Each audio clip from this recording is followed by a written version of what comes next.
Thank you all for coming over here. I don't really remember how many of you were present yesterday as well in my map talk, but I'm really thankful to you for coming and attending my mission awareness presentations. Well, it's been honor, it's been dream to attending new Wineskins, and thank you their leadership for giving me opportunity to share on behalf of Pakistani Christian community. As I've been praying for this, I really wanted to share about how the current situation is going on, and element of persecution and discrimination is being with the Pakistani Christians.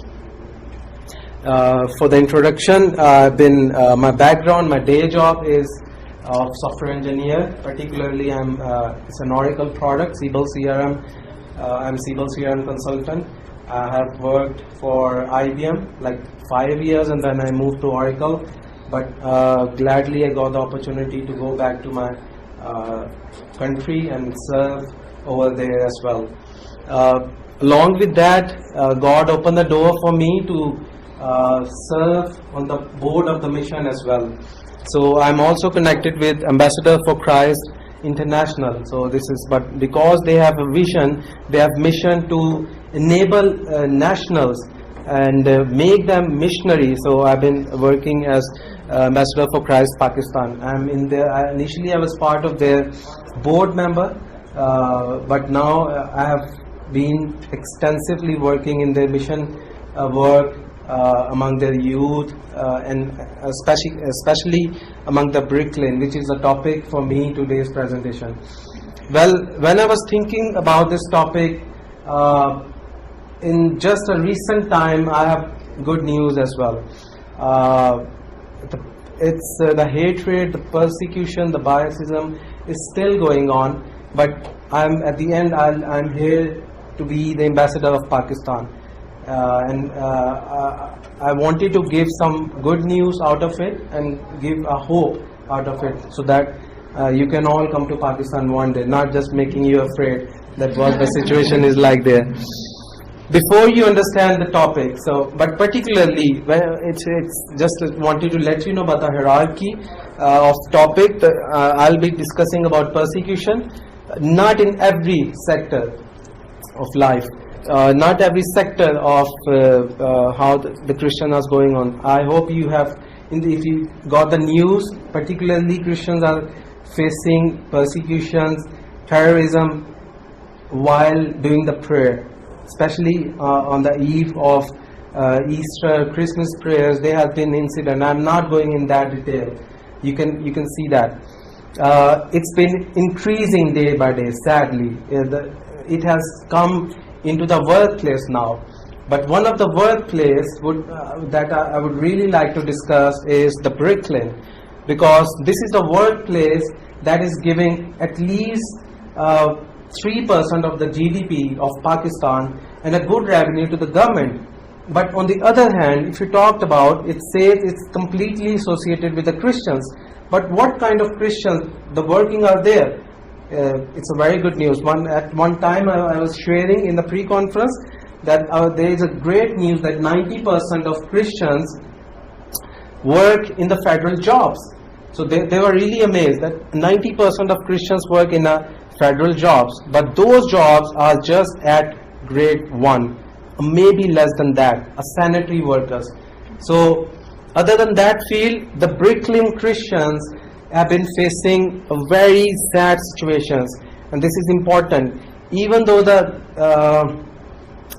media, even though the international agencies, government itself know the positions, NGOs know the positions, but nothing has been done at the moment. Before you go for the topic, I would really like to put some of the light on the Pakistan, because if you talked about persecution, if you talked about terrorism, it is important to know the background of Pakistan, that why it's being happening in Pakistan.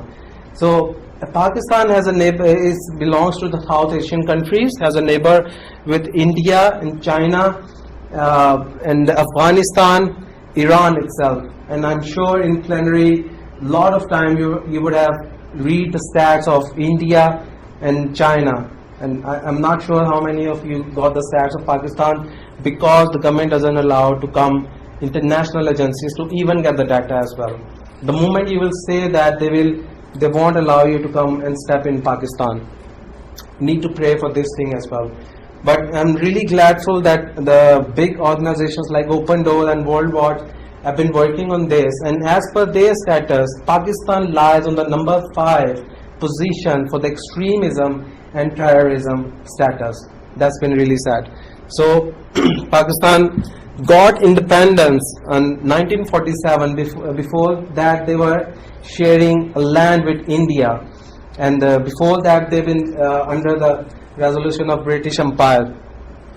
Why Pakistan came into existence? In 1940, in March, one of our forefathers, Dr. Allama Iqbal, gave the idea that we need to have a land which is on the basis of teaching of Islam. When you say that on the basis of teaching of Islam, so you won't accept any other religion. So that's still in the constitution of Pakistan. It's been followed by the government, even though government is trying their best to come up with the minorities, but the ideology, the mindset of local people is not being changing.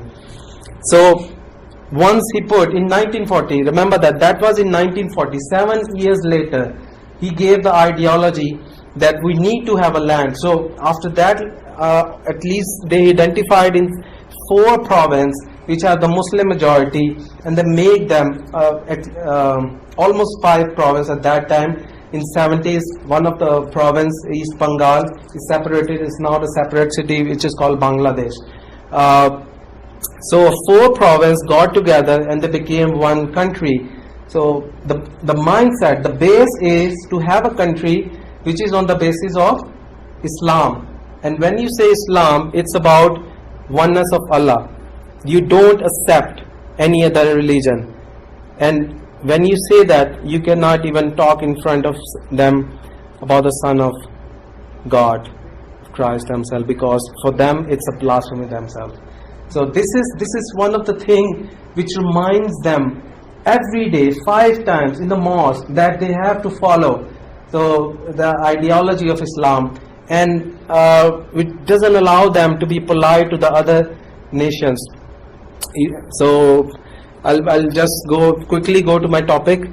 So Pakistan has a total population of 212 million. It's more or less than, but it's an estimation. It's nearly 215. But the population of minority is 2.5, and the Christians out of that is 1.6. So you can have the estimation that how the Christians lie over there.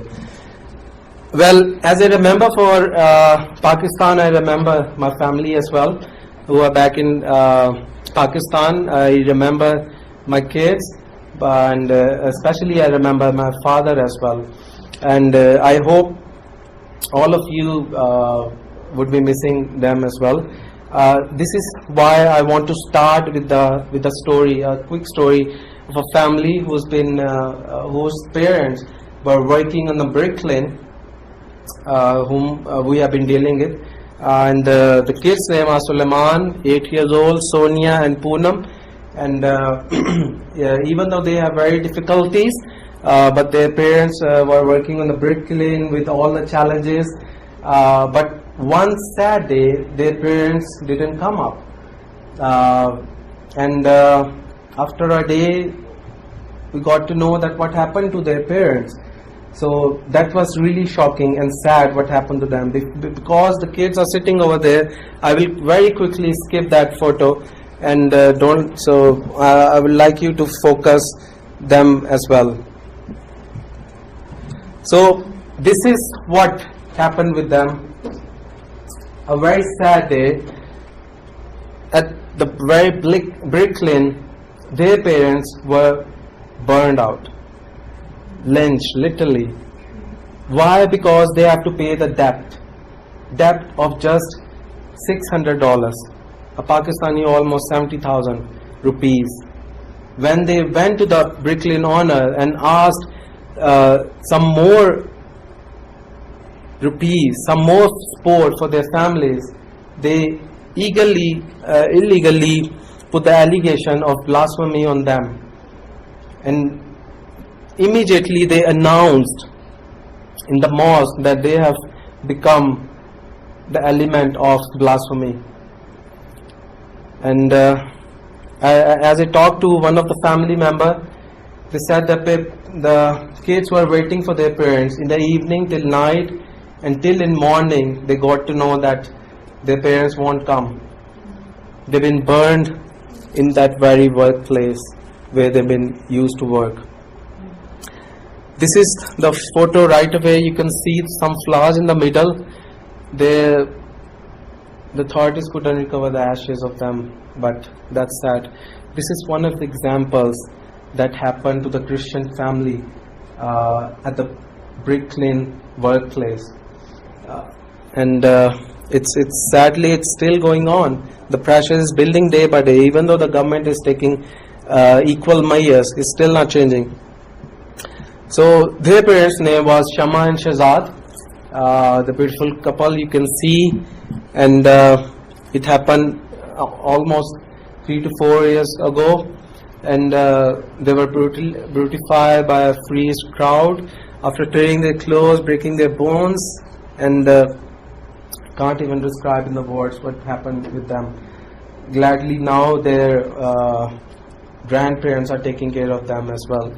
So this is one of the stories that Christians have been associated with this workplace.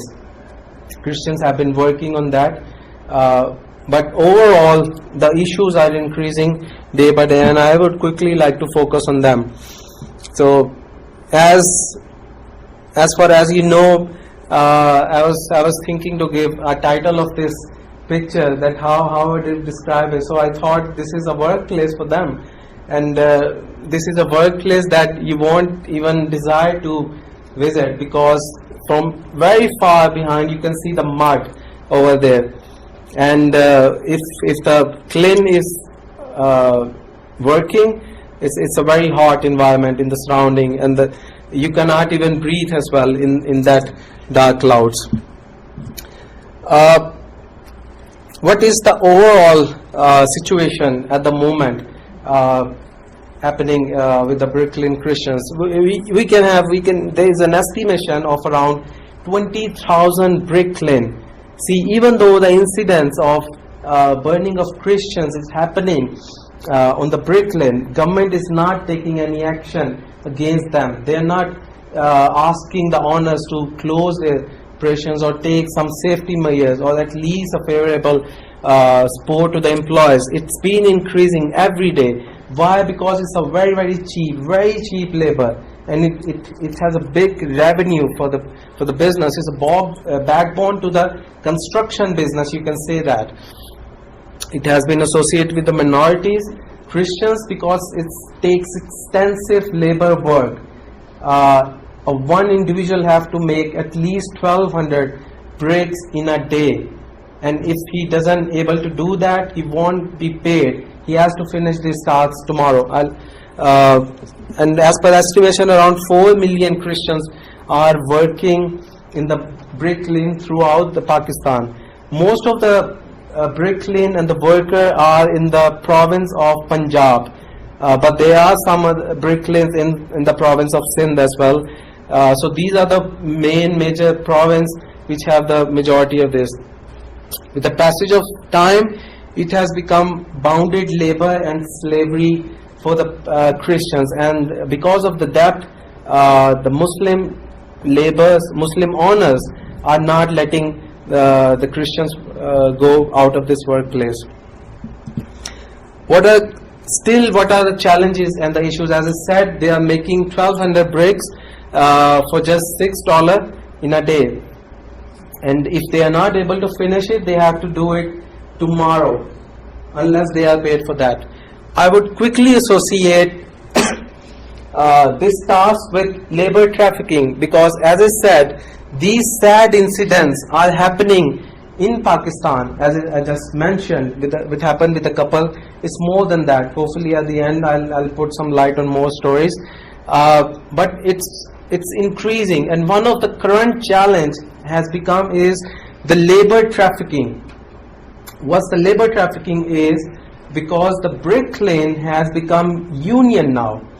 What happened if brick lane, there is a one brick lane area A, and the labor of that brick lane are not able to fulfill the debt amount, they transfer the labor to the brick lane area B.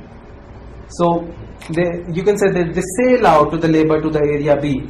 So as an employee, as a brick lane employee in that area, they sell me to other brick lane owner, and I'm not even paid for that. Once that happens, once you are sold with your family, the other person has a full authority to take advantage of yourself, and there has been lots of human abuse in that area because of that. It's there once they are trafficked, once they are sold out, their situations become more worse, and it's been increasing at the moment, which is been the Christian leadership, NGOs are taking rigorous actions against them, but still day by day it's been increasing. It's not something which is being cooperated, or Muslim owners say, okay, we don't do that, we forgive that. No, they won't do that. So one of the biggest challenge is they have to manually make one brick, not just one brick. They start with the one brick, but they have to make 1,200 bricks in a day, and for the amount they get, they work under debt. That's the major issue at the moment. They have to work under debt. Why they have to work under debt is, if I'm not able to finish my task under this amount, or if there's something I critically need, I have to ask my owner to lend me some money. Once you do that, it start getting burden on me, and the burden eventually becomes the debt on me, because you can imagine that for a family, ideally it's very difficult to manage. Not even for one person, but the whole families are being paid for this kind of amount. One of the biggest challenges is the whole family manages one person's workload. For any reason, if I become sick in a day and I'm not able to finish 1,200 bricks, I have to ask my wife to finish that, unless I won't be paid. And tomorrow the workload is doubled, it becomes 2,400, similarly 36, and you can calculate that. And then what happens? A day arrives that their kids are being joined as well. So another sad part, it's not just the making of brick lane, it's the making of brick lane, and it's transporting of the brick lane as well to the required client location as well. So they have to do the loading work as well. So it's not something they are just doing the one task at the brick lane, but they have to do so many other tasks as well in that. So one of the challenges the families has is the whole families are being involved in this sad and critical situation. Obviously, because whole day they've been working with the mud, they lack of food, there is no clean water for them, there is no basic health facility. One of the families that I have been in contact with, I visited, and there was an opportunity to have lunch with them. I won't go into the detail, but as I asked them to have lunch right now, they just started eating lunch with their muddy hand. I said, why don't you do and clean your hands? They said, we don't do that. We don't have time, and on the other hand, we don't have facilities of clean water and soap especially as well. So, and once they have a lunch with that condition, it puts a very critical condition on their health as well. So the health issues are one of them. I put some light on the labor trafficking because the bricklayer has become union. It has become federation. So the owners, the Muslim owners, are connected, whereas they don't care about their labors. There's extensive child and women abuse are going as well. Yes, because they have to do extensive workload, there is no way they can be devoted to the spiritual life. Whether it's they have to, it's same for them, Sunday or Monday till Saturday, it's same for them. There is no opportunity for them to go to church, or as I can say, the owners doesn't let them to go to church. So this is one of the critical issues that is being the worried for some organization, that with the workload they be not able to have the spiritual life as well. So it's an endless battle for them. Because of the debt, they are not able to leave their workplace, and to continue their work they have to get more debt for them. Why they've been working? A simple thought that comes to your mind is the why they've been working on that place is their generations are forced to work. If I'm working under debt, and debt has so much increased that my son or my family has to connect with me, so automatically he has to pay that debt. He has been indulged in that workplace, still he won't be able to pay that one. So what it goes, almost I've seen that at least 3 generations have been working on there, and there was a family on the 3rd generation, they were freed, and that was a debt of just $1,200 where they had to pay, and it paid on the 3rd generations. So whole families are being working. This is one of the reasons. Lack of acceptance in other places. As a Christians, it's very difficult to be accepted in other places because you have discriminations, you have biasism. There is a rule by the government that you get a 5% education quota, but it's still in a good books. It's not implemented. It's something that if I can apply that, but once it's go to the HR, they simply have a very right to reject my applications. And the other thing is, the main thing is the lack of educations, because the generations are involved. The kids are working at the very age of 4 or 5. They're working at their capacity. They're working without clothes, without shoes. They don't have the facility of education.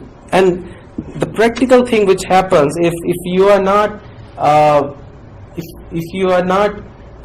used to go to school at your early age, the time becomes that you don't feel interest in education. So there is a mindset that they don't get education over there as well. There is no union or NGO support, particularly from Christians. Yes, there has been some of the cases, but they are just momentarily. Maybe they'll do at the start of the year in January, but they will come, maybe they come after 6 months.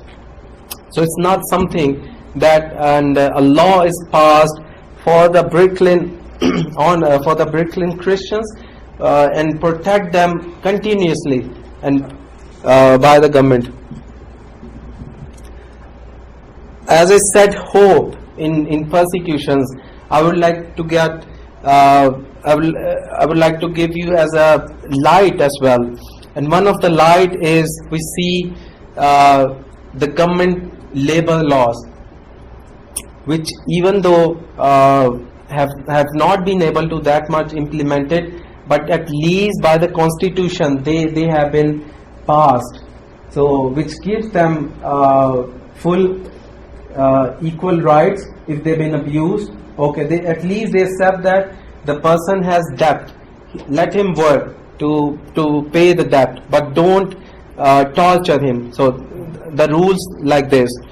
And one of the case that recently have been the recent government has taken step is the case of Asia Bibi.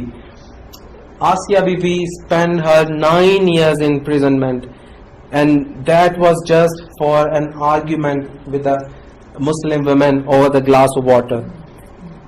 Unconsciously, she said some words against Prophet Muhammad, and it became a blasphemy case for her, without any justification, without any, well, you won't believe, there is a file is registered once a case is reported. That actually case reported after so many years, but that blasphemy case took almost 9 years of her. I'm really thankful. I'm really, we as a Christians of Pakistan, really thankful for the new leadership, for the new government that solved the case of Asia Bibi. Excuse me. And now she is in Canada now. Because of that case, the confidence has rebuilt in Christians, because that was declared as a false case. So now the government has also passed a law that if there is a false case made against a minority, and if it's not approved, so the person who has put the case, he's going to get the same punishment. So initially there was a case of Rimsha Masih, who was supposed to be not a normal child as well. Some of the imam from masjid tried to abuse her and then put a case of blasphemy for her, but the government, but the law just warned him and let him free. But now the government has made a law as well that the person who tries to do it will be equally punished. So these kind of laws, and I would really hope that very next time if we'll connect it, I hope to get a good news under the leadership of new government, because they've been supporting minorities. What AFCI is doing for the Brooklyn Honor is, Brooklyn Christians, is continuously in contact with them. As I said, they lack the opportunity of the churches. So our pastor is continuously visiting the Brooklyn families early in the morning, even before they start work. Their day starts at the 5 o'clock. So he go like 4 a.m. in the morning, and or maybe in the evening once the work is closed, and paying on the behalf of those families to make them free from the debt, and providing them food, clothes, and address their health issues as well. The third picture, you can see that our whole team is sitting with a woman, and who has a case of illegal abuse by the owner over there. So our team visited the family and to hear about the case and talk to the owner on their behalf. So we believe that not only we just go to these families, we continuously have a fellowship with them and provide them mentorship, which is equally important to change their life for the long-term impact. But still, we believe it's just a start of the work. Can you imagine his age and the age of his children? So it's been like hard work for this gentleman who's been working on them, and he literally refused to have a picture with me. That he said, it's been ages that someone asked me to have a picture with me. So he was like, he was so happy that I wanted to have a picture with him. So I give him a hug and pray with him. So this is one of the. Other than that, so I wanna end on the verse from Bible that we see that blessed are they that mourn, for they shall be comforted. So let us be united and stand together for these families. Thank you.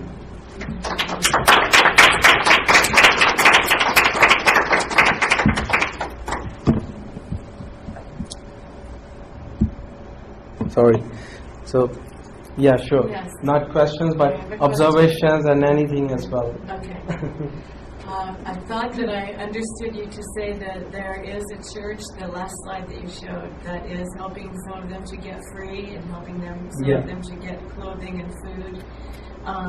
So the government is now allowing that to happen, Well, or they're doing it kind of undercover? well, that's primarily the church as well, but we've been doing on the behalf of church as well. There was a time when there was a restriction that we are not allowed to go to the Brooklyn.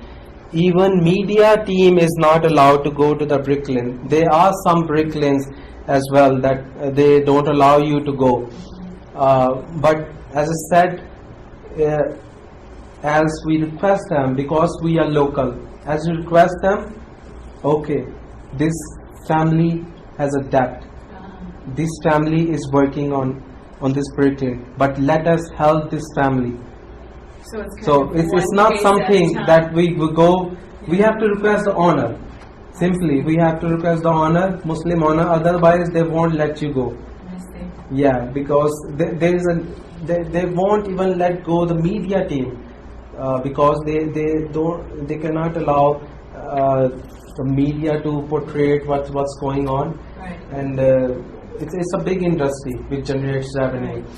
Our team is first of all requesting the honors, so that we are not here to take the families out immediately, but we are here to support them, sit with them, have just a meal with them, and that's why okay, we allow you to sometime sit with them. Otherwise, it is even difficult for us to visit them as well.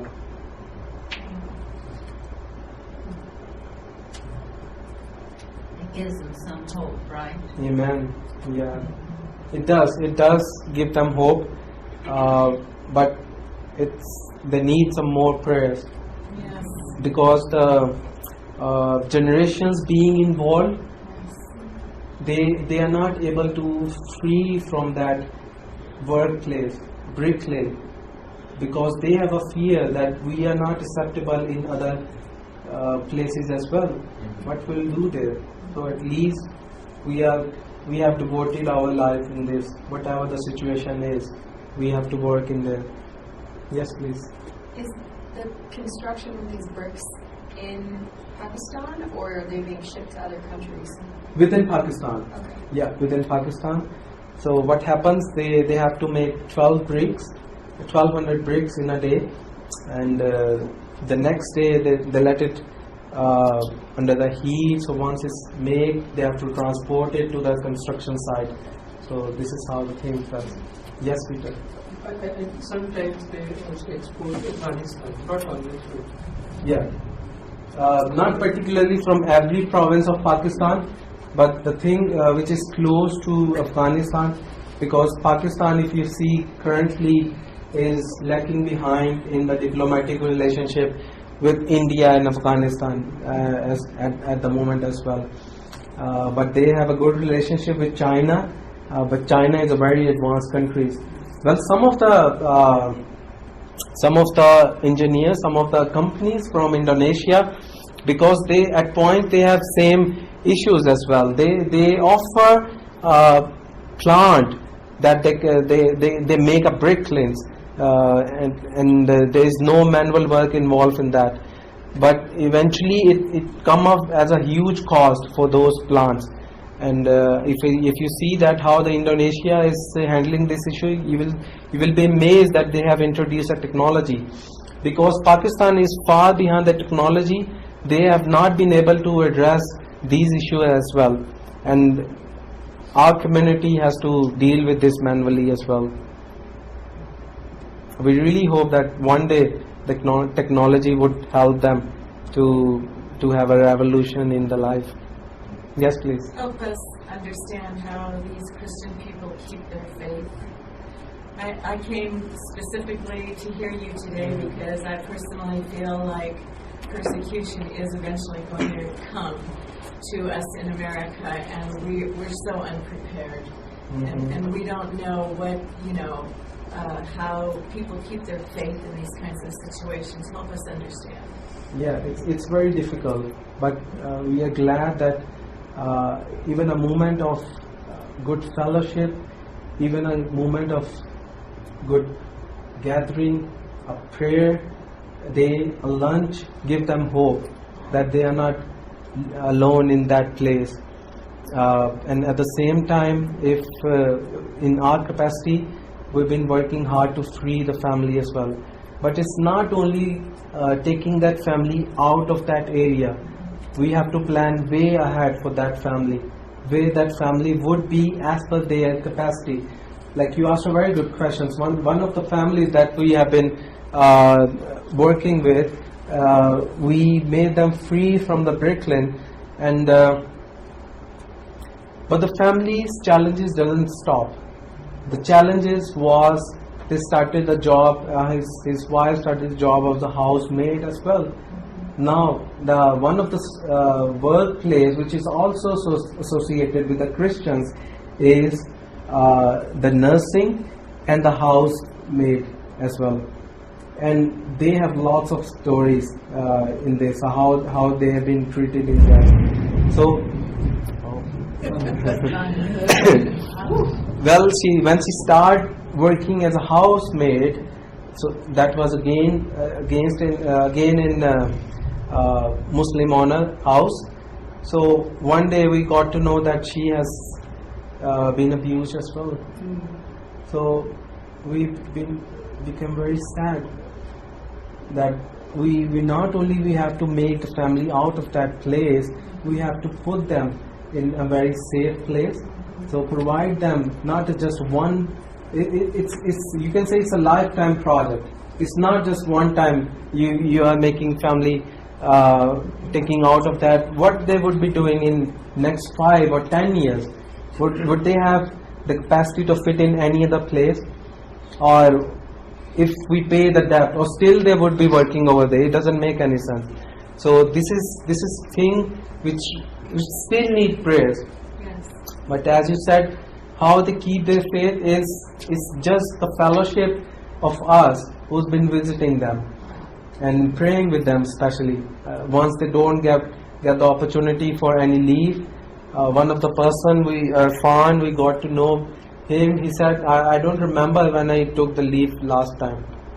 It's been days that I have been working, and still I have not been able to come up with my workload of making those bricks. So they work 7 days a week, right? Yeah, throughout the month until they keep on working and get the livelihood out of that.